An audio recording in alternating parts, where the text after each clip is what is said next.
안녕하세요. 자, 이렇게 홍원주 꽃예술원 앞마당에 소재 창고가 있습니다. 자, 오늘 요 목수국을 한번 잘라서 해보겠습니다. 자, 목수국 하나 자르고요. 잘랐습니다. 예쁘죠? 자르고요. 잘랐습니다. 가시죠. 자, 여기 포도나무 있죠? 머루 포도나무 잘랐습니다. 가시죠. 안녕하세요. 노래하는 꽃사장 홍우주입니다. 짜잔! 오늘은 제가 이렇게 밖에서 목수국과 황금조팝과 머루포도, 그죠? 이렇게 해서 준비를 해왔습니다. 자, 이렇게 해왔는데요. 올해 꽃을 보기 위해서 어떻게 해야 될까요? 뜨거운 열탕 처리를 합니다. 자, 김이 모락모락 나죠? 이렇게. 자, 이렇게 김이 모락모락 납니다. 이때 이 목수국은요, 이파리를 훑어주시고요. 김을 세지 않습니다. 그래서 이렇게 옆으로 45도 기울여서 이렇게 기포가 발생을 합니다. 보글보글보글. 그래서 기포가 막 발생을 하면서 도관을 열어주죠. 그러면서 꽃이 오래오래 갈 수 있도록 한답니다. 그래서 목질화가 되어 있는 것은 이렇게 가는 줄기보다는 좀 오래 해줍니다. 자, 이것도 이렇게 해서 처리를 해주시면 좋겠죠. 자, 그럼 이렇게 다 됐습니다. 그러면 뜨거운 물에서 빼서 차가운 물에 이렇게 담가줍니다. 자, 이것도 마찬가지로 뜨거운 물에서 차가운 물에 좀 담가줍니다. 자, 이렇게. 자, 포도나무는 그냥 쓰셔도 됩니다. 소재를 이미 딱 했습니다. 자, 이건 실버레이드라는 고사리과 식물이죠. 이거는 에버잼 고사리입니다. 자, 제가 이제 이렇게 반려식물을 포트 화분채 세팅을 했습니다. 자, 이걸 이렇게 보시면은요, 바로 이렇게 빼지죠. 포장을 하나하나 해서 할 수도 있고요. 이렇게 아예 밑에 셀로판지를 넣어서 오아시스를 이렇게 세팅을 합니다. 자, 이렇게 해서 오아시스를 세팅한 다음에 좌측 우측으로 놔주면 이렇게 오아시스가 일자로 가운데 있게 됩니다.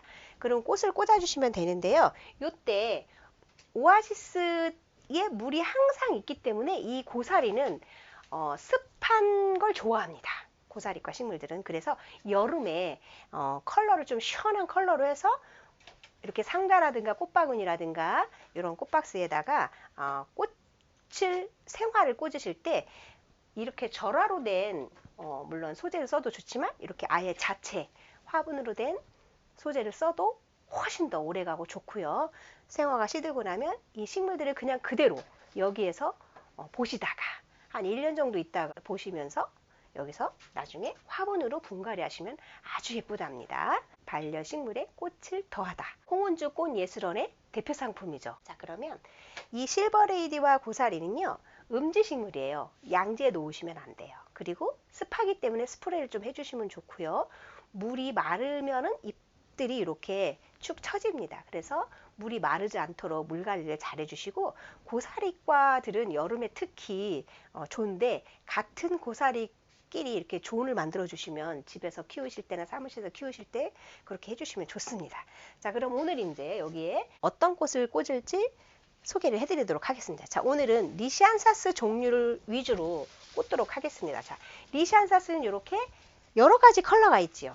자, 이렇게 보시면 흰색이 있고요. 또 이렇게 진 보라색이 있고요. 또 보라와 흰색이 섞인 보카시가 있죠. 자, 이렇게만 꽂아도 엄청 시원하죠. 이게 녹색이기 때문에 녹색의 반대색, 그죠? 보색이라고 그러죠. 이 보색은 주로 빨강색이죠. 그죠? 레드와 그린은 보색이죠. 그래서 보색으로 하셔도 되고, 여름이기 때문에 저는 약간 청량감이 있게 이렇게 좀 시원한 컬러로 준비를 했습니다. 아까 제가 물 처리를, 열탕 처리를 했죠. 자, 이렇게 열탕 처리를 한 것을 정중앙에 제가 이렇게 꽂습니다. 깊게 꽂겠습니다. 하나, 자, 이렇게 해서 깊게 꽂습니다. 자, 그래서 생화수면 연장제 탄 물을 이 오아시스에다가 부어주시면 꽃이 아주 오래 간답니다. 자, 이렇게 고사리과들이 잎이 넓은 거, 선이 이렇게 높은 거, 이런 것들을 제가 이제 이렇게 꽂았는데요.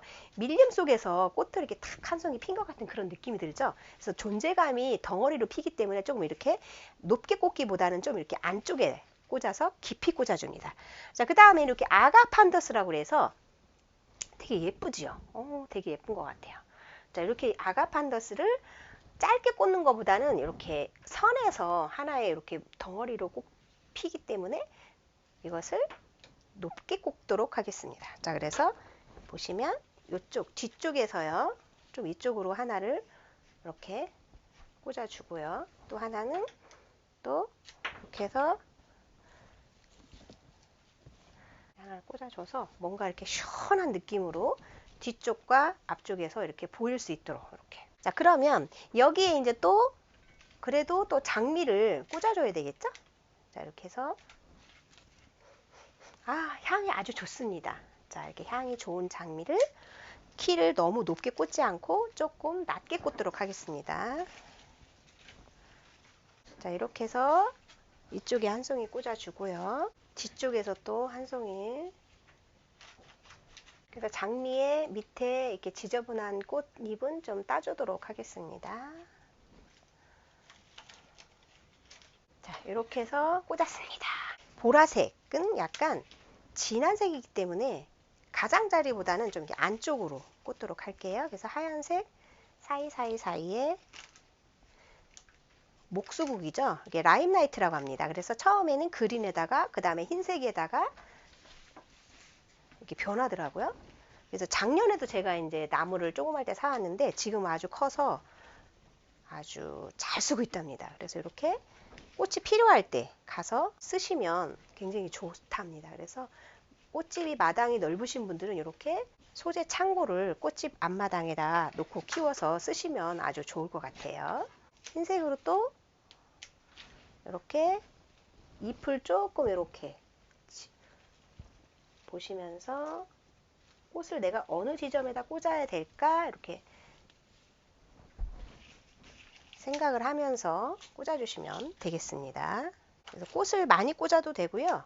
금액에 맞게 꽂아주시면 될 것 같아요. 이렇게 몽우리로 조금 커 보이게 꽂으셔도 될 것 같아요.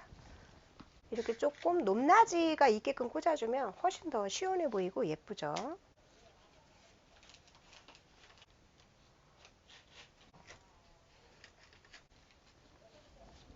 자, 이렇게 되겠죠. 연 보라색을 꽂도록 할게요. 이파리 사이사이에서 꽃이 나오기 때문에 꽃들이 되게 자유분방하죠.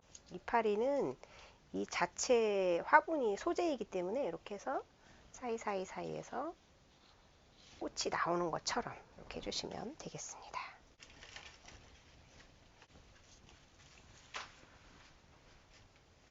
자, 이렇게 꽂았습니다.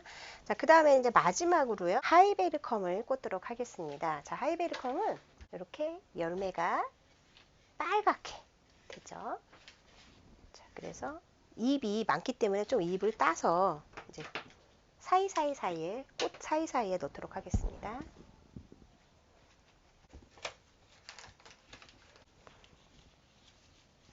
뒤에도 꽂아줍니다.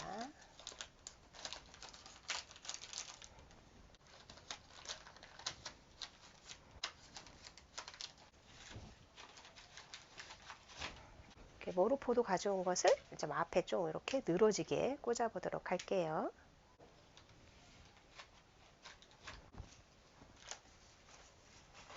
뒤에도 이렇게 꽂았습니다. 자, 그러면 이제 이파리 마무리로 아까 잘라왔던 말리향 열매가 있죠? 이 열매도 같이 꽂아보도록 할게요. 뒤에다가도 이렇게 이파리를 꽂아볼게요. 자, 그래서 이제 다 꽂은 다음에는 이 종이와 셀로판지가 있습니다. 종이는 이렇게 해서 안으로 넣어주면 됩니다. 이렇게. 자, 이렇게 꽂은 다음에 꽃을 오래 보기 위해서 어떻게 하시냐면요, 밑에 제가 셀로판지로 오아시스를 세팅하고 식물을 세팅할 때 물이 새지 않도록 했습니다. 그러면 꽃을 오래 가고 식물을 오래 가기 위해서는요, 바로 이렇게 생화수명 연장제 탐부를 여기다 넣습니다. 이렇게. 그리고 또 이렇게 오아시스가 젖을 수 있도록 중앙에 넣어주시면 그 물이 셀로판지 전체적으로 퍼져서 식물에게도 뿌리에게도 이제 물이 가겠죠. 자, 이렇게 해서 보시면 앞에, 옆에, 뒤에 어디에서 보아도 꽃이 있죠. 식물도 보고 꽃도 보고. 그래서 우리가 일상에서 꽃도 즐기고 식물도 즐기면서 반려동물처럼 반려식물을 또 키우면서 행복이 날로 날로 쌓아져 가면 또 행복한 일생이 되겠죠. 여러분들도 오늘 이 상자 안에 가득 담긴 꽃처럼 행복하고 향기로운 그런 날들이 되었으면 좋겠습니다. 감사합니다.